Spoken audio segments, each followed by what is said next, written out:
and the key to unlocking thyroid recovery. Discernment between your readiness to heal versus just wanting to. Do you ever find yourself wondering, why am I still feeling this way? Why am I still so exhausted, so fed up? Let me share with you an uncomfortable truth that I realized later in my own journey. We're diving deep into that gap. Knowing what your body really needs versus what you think it needs is where the real and lasting transformation begins. It is not about willpower. It's about understanding your mind and your body is a complex, intelligent, energetic organism that responds to more than just diets, lifestyle changes, and supplements. It's composed of cells that hold on to more memories and emotions than you realize. I believe this awareness is the tipping point to every person's journey. My personal tipping point was realizing that my beliefs and my behaviors were the catalyst or the foundation as to why my nervous system had been stuck in survival mode for so long. And it became this aspect of passing through life in survival mode meant that my outrageous behaviors were damaging relationships, not only to others, but to myself. You might realize that it's important to understand your tipping point. And how do you even do that? How do you meet your self-awareness? Start with taking some time to reflect on your current state and ask yourself questions like, do you tend to avoid certain situations out of discomfort? Do you find yourself pushing through despite exhaustion, striving to achieve or to do more or to chase for more than your capacity can handle, overlooking your body's cries for help? If that's the case, then maybe you're so focused on what you think you need, it becomes easy to bypass what your body is actually trying to tell you. So this is a key reflection where wanting versus being ready becomes crystal clear. That means it's absolutely important to be honest with yourself. After all, we're all human and we all make mistakes. So it's only helpful for you to surrender and to admit to the things you may need to work on so that you can identify them, then proceed to work on them. Let me clarify. Readiness to heal means that you're ready to face the truth. Readiness to heal most often means that you're ready to face the discomfort. You're ready to unearth and extract all those discomforts of facing your past, of actually feeling your feelings and learning how to hold and carry yourself through the darkest of darkest emotions. I'll go ahead and share what I did to get me out of thinking that I was ready to heal to actually being ready to heal. The first thing is that self-awareness and getting really deep in there. And by there, I mean like really extracting that thing that's so deeply embedded in your body that is so uncomfortable to even just think about. And that's what it means, is to face your inner world. It's that self-awareness with honesty. And ask yourself, do I naturally tend to operate out of survival mode, where a lot of my thinking, actions, or behaviors tend to project onto others as a means to self-protect, especially when it's in survival mode and there's a lingering chronic condition? That is what your body is trying to do at its best, at its capacity. It is only trying to protect you. And there's nothing wrong with that. It's helpful in this reflection to consider your engagement with others. We are humans and we thrive in community. I can bet that you engage with other humans, whether it's at home or at work. Think about those interactions and those dialogues. I can share a personal story. When I'm sitting down in my reflection, I often come to a conclusion where I realize, oh, I need to apologize. I need to be softer. I need to hold that self-compassion for both myself and that compassion for others. It's realizing I needed to do all these things because I admit that I was wrong. Being able to surrender and let down my guard helps me lean into that softness and the compassion for not just myself, but for the others. It's a rinse and repeat. Commit to doing it over and over. When our bodies are in survival mode, it's going to naturally fall back to those repeating patterns. You'll tend to catch yourself like, oh, why is it happening again? It's so frustrating. I can't tell you how much I relate to that frustration, because in my personal life, whether it's my relationship with my husband or my mom or my sister, the closest relationships that really can trigger me, when these people really pull at my tender spots, that's when it's most important to reflect and come to that realization of what I can do to achieve that transformation of change. It's also helpful in this reflection to recognize when your fixes are acting as external band-aids rather than doing the real work. Those external band-aids put a facade of peace over the situation. After self-awareness follows the next step, your commitment to actually making that transformation lasting. So for example, instead of always just wishing you had more energy, you would realize that you would need to make a commitment to making that change happen so that the end result would result. And you would do this over and over, rinse and repeat, no matter how uncomfortable it is. Remember, your body is conditioned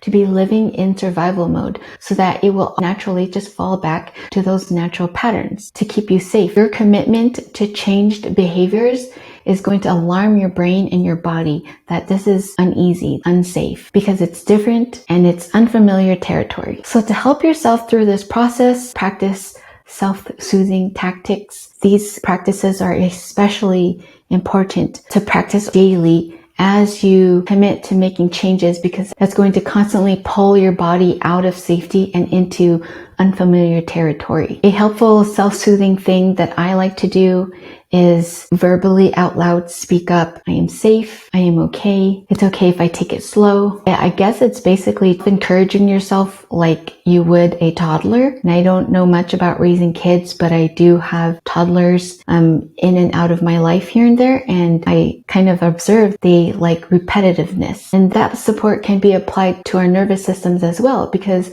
our nervous system operates in the experiences and the memories that we grew up with. So basically thinking of your nervous system like a toddler.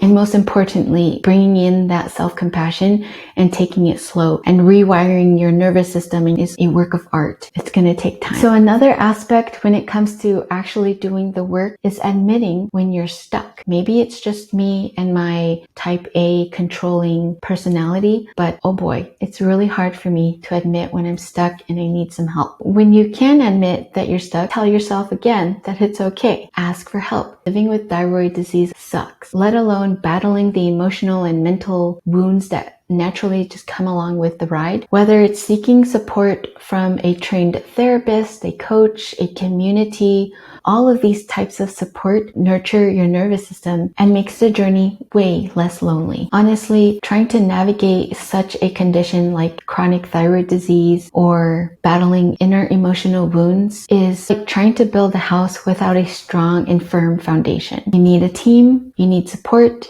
you need guidance, resources. You need somebody who can help you see things that you cannot see on your own. Part of nurturing yourself through this process is also creating your safe space.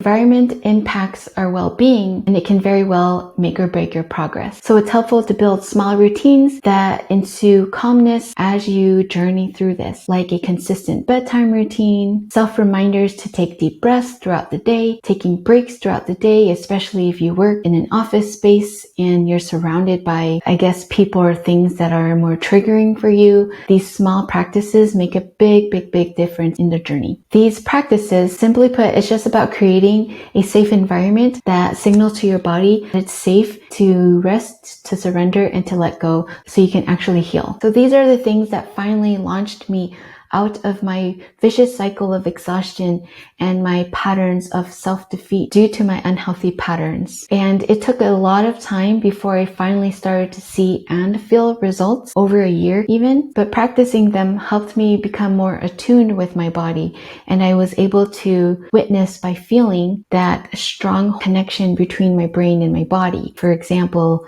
when my brain would react in a certain way after a trigger, then it would become easier over time for me to get into my body so that I could think about what I was feeling before reacting. Then I would respond instead of react. If you feel stuck despite doing everything right and trying all the protocols and modalities and whatnot, I want you to put your hand on your heart and tell yourself it is okay and it is not your fault. Your body might be operating in survival mode because it might not be feeling safe to let go and to surrender. True healing is not about checking things off of a list. Rather, instead, it's a whole journey of self-discovery, of unearthing the truth, to your purpose so you can finally live the rich life that you want to experience. It's about compassion and realizing you need to do the deep work. Oftentimes that deep work will include waves of embracing discomfort so you can finally break free from the old patterns that are holding you back. It's about creating a life where your energy, your emotions, and your truth